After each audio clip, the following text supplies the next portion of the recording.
Hello, in this video I'm going to talk about our lowest stock feature and its main functionalities.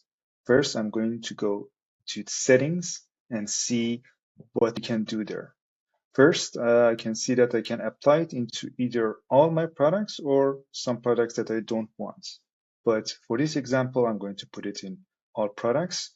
The other option is to display it regardless of their inventory level. So if it has 20 inventory, 100 inventory, doesn't matter. So we're going to show any number of the inventory that is there, but you can put it in another option to display it only if a certain product is under threshold, like 5 or anything that you want.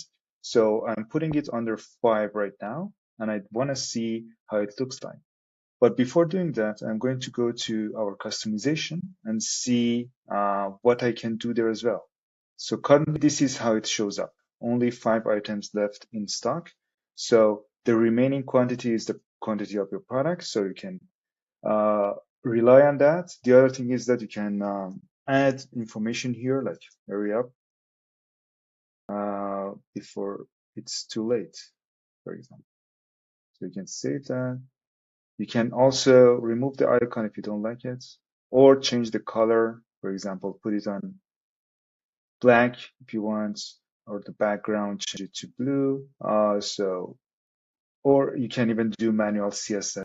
And if I go back, I can see it, how it looks like here. I can even live view it on my store. So clicking on this, I would see this is how it shows up. Only 3 items left in stock. Hurry up before it's too late. This regular item has 3 items. I know that my large one has more. So if I click on it, it doesn't show anything. And this is how our lowest stock works. And it creates urgency on your store, helping conversion.